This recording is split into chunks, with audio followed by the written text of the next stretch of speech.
सद्गुरु उर्फ जग्गी वासुदेव। सद्गुरु एक आत्मज्ञानी, योगी, कवि, लेखक और विशेष व्यक्ति होने के साथ ही जीवन और मृत्यु से परे हैं। सद्गुरु का नाम भारत के 50 सबसे प्रभावशाली व्यक्तियों की सूची में शामिल है। उन्होंने जग्गी वासुदेव से गुरु और फिर सद्गुरु तक का सफर तय किया है।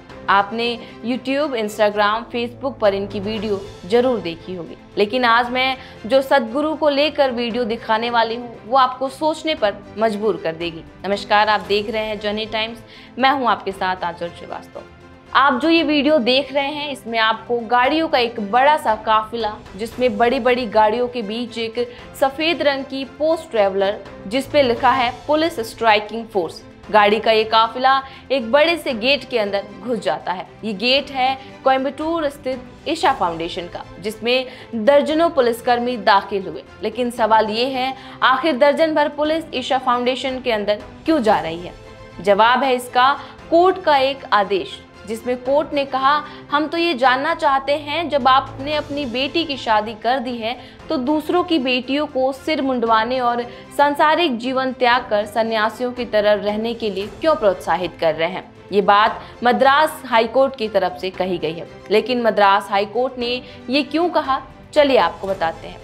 ये सारी गुत्थी जुड़ी है तमिलनाडु एग्रीकल्चर यूनिवर्सिटी के रिटायर्ड प्रोफेसर एस कामराज से। दरअसल प्रोफेसर एस कामराज ने हाईकोर्ट में याचिका लगाई थी। उन्होंने कहा था कि आश्रम ने उनकी बेटियों को बंधक बना लिया है, उन्हें तुरंत मुक्त कराया जाए।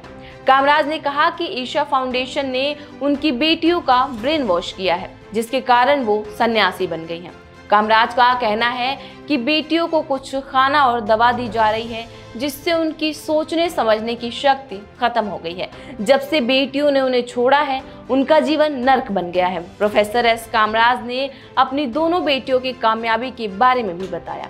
प्रोफेसर एस कामराज की बड़ी बेटी गीता यूके की एक यूनिवर्सिटी से पोस्ट ग्रेजुएट है। उसे 2004 में उसी यूनिवर्सिटी में अच्छे वेतन पर नौकरी मिली थी। उसके बाद उसने 2008 में अपने तलाक के बाद ईशा फाउंडेशन में योग क्लासेस में भाग लेना शुरू किया।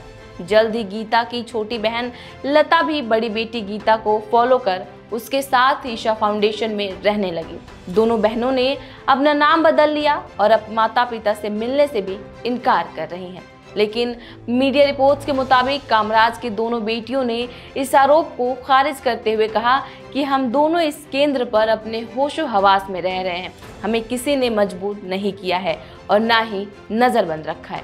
कोर्ट ने फिर कहा, हम तो ये जानना चाहते हैं जब आपने अपनी बेटी की शादी कर दी है तो दूसरों की बेटियों को सिर मुंडवाने और सांसारिक जीवन त्याग कर सन्यासियों की तरह रहने के लिए क्यों प्रोत्साहित कर रहे हैं। असल शंका यही है, जिस पर ईशा फाउंडेशन के पक्ष में वकील राजेंद्र कुमार का कहना था कि बालिकों को अपनी जिंदगी के फैसले खुद लेने का हक है। इसी तरह स्पिरिचुअल फैसले लेने की भी उन्हें आज़ादी है। ऐसे में इन निजी फैसलों पर अदालती पूछताछ करना गैर जरूरी है। संबंधित महिलाएं अपनी मर्जी से काम कर रही हैं। उसके बाद जस्टिस सुब्रमण्यम ने दोनों बेटियों से कहा, आप दावा कर रहे हैं कि आप लोग आध्यात्मिकता की राह पर हैं। आपको नहीं लगता कि अपने माता पिता को नकारना एक पाप है? भक्ति का एक सिद्धांत है, सबसे प्यार करो, किसी से नफरत मत करो। मगर हमें तो आप लोगों के अंदर अपने माता पिता के लिए बहुत नफरत दिखाई दे रही है। आप तो उनसे इज्जत से बात तक नहीं कर रही हैं। अदालत ने मामले को एक कदम आगे बढ़ाते हुए अतिरिक्त लोक अभियोजक यानी कि पब्लिक प्रोसिक्यूटर ई राज तिलक को 4 अक्टूबर तक एक व्यापक स्थिति रिपोर्ट प्रस्तुत करने का निर्देश दिया। इस रिपोर्ट में फाउंडेशन के खिलाफ लंबित सभी आपराधिक मामलों को शामिल किए जाने की उम्मीद है। 150 पुलिस अधिकारियों की एक बटालियन फाउंडेशन के अंदर पहुंची, जहां एक पुलिस अधिकारी ने मीडिया को बताया कि ये सर्च ऑपरेशन फाउंडेशन में रह रहे लोगों के वेरिफिकेशन के लिए थी। इस वीडियो पर आपकी क्या राय है, हमें कमेंट बॉक्स में जरूर बताइएगा। जब तक के लिए देखते रहिए जनहित टाइम्स।